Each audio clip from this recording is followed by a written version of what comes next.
जय श्री गणेश। हर हर महादेव। सावन में जब हर ओर से हरियाली और भक्ति का माहौल होता है तो ऐसे में कामिका एकादशी का आना भक्तों के लिए किसी सौगात से कम नहीं होता।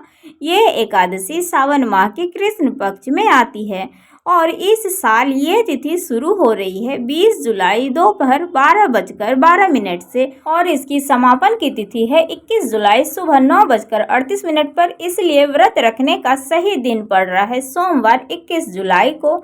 दिन सोमवार ही है। इस दिन कामिका एकादशी का व्रत पड़ रहा है तो बहुत ही अच्छा दिन है जो सावन सोमवार का व्रत रख रहे हैं और एकादशी का व्रत भी उस दिन है तो दोनों व्रत के फलों की प्राप्ति हमें मिलेगी, उनकी फल।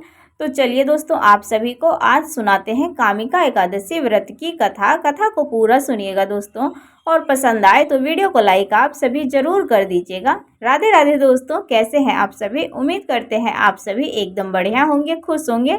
भोलेनाथ की कृपा आप सभी के ऊपर हमेशा बनी रहे दोस्तों। और कामिका एकादशी व्रत का महत्व क्या है?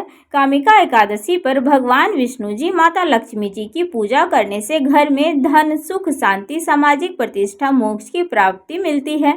मान्यता है इस दिन यदि पूरी श्रद्धा और विधि पूर्वक से पूजा की जाए तो हमारे सारे पाप नष्ट होते हैं, जीवन में स्थिरता आती है और यह व्रत करने से व्यक्ति को पापों से मुक्ति मिलती है और अंत में वह मोक्ष को प्राप्त करता है। तो चलिए दोस्तों, कथा को सुनिए। कथा कुछ इस प्रकार से है। कुंती पुत्र धर्मराज युधिष्ठिर कहने लगे कि हे भगवान, आषाढ़ शुक्ल देव सैनी एकादशी तथा चतुर्मास महात्म्य मैंने भली प्रकार से सुना। अब आप कृपा करके श्रावण कृष्ण एकादशी का क्या नाम है सो हमें बताइए। भगवान श्री कृष्ण कहने लगे कि हे युधिष्ठिर, इस एकादशी की कथा एक समय स्वयं ब्रह्मा जी ने देवर्षि नारद जी से कही थी, वही मैं तुमसे कहता हूँ। नारद जी ने ब्रह्मा जी से पूछा था कि हे पितामह, श्रावण मास के कृष्ण पक्ष की एकादशी की कथा सुनने की मेरी इच्छा है। नारद जी के यह वचन को सुनकर ब्रह्मा जी ने कहा, हे नारद, लोगों की हित के लिए तुमने यह बहुत सुंदर प्रश्न किया है, सो मैं तुमसे कहता हूँ, सुनो। एक गांव में एक वीर क्षत्रिय रहता था। एक दिन किसी कारणवश उसकी ब्राह्मण से हाथापाई हो गई और ब्राह्मण की मृत्यु हो गई। अपने हाथों से मरे गए ब्राह्मण की क्रिया उस क्षत्रिय ने करनी चाहिए, परंतु पंडितों ने उसे क्रिया में शामिल होने से मना कर दिया। ब्राह्मणों ने बताया कि तुम पर ब्रह्म हत्या का दोष है, पहले प्रायश्चित कर इस पाप से मुक्त हो, तब हम तुम्हारे घर भोजन करेंगे। इस पर क्षत्रिय ने पूछा कि इस पाप से मुक्त होने के उपाय क्या हैं, सो आप हमें बतलाइए। तब ब्राह्मणों ने बताया कि श्रावण माह के कृष्ण पक्ष की एकादशी को भक्ति भाव से भगवान श्रीधर का व्रत एवं पूजन करके ब्राह्मणों को भोजन करा के दक्षिणा देने के बाद उनके आशीर्वाद प्राप्त करने से आपको इस पापों से मुक्ति मिलेगी।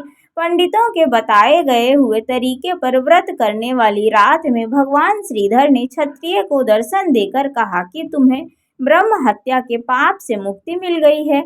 इस व्रत को करने से ब्रह्म हत्या आदि के सभी पाप नष्ट हो जाते हैं और इहलोक में सुख भोग कर प्राणी अंत में विष्णु लोक को जाते हैं।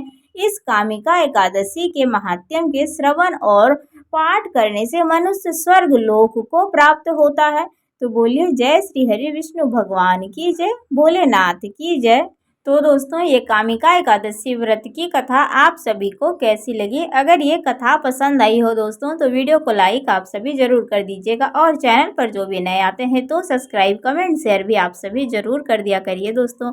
और अगर दोस्तों आप सभी को इस व्रत की कथा में अगर आवाज़ में थोड़ी बहुत इधर उधर कुछ मिस्टेक आई हो तो आप सभी हमें माफ़ कर दीजिएगा, क्योंकि हमारी तबीयत कुछ ठीक नहीं है, इसलिए उतने अच्छे से वीडियो नहीं बन पाई, तो उसके लिए हमें माफ़ कर दीजिएगा। तो चलिए दोस्तों, मिलते हैं आप सभी से फिर से एक अगले वीडियो में। राधे राधे, हर हर महादेव, जय श्री गणेश।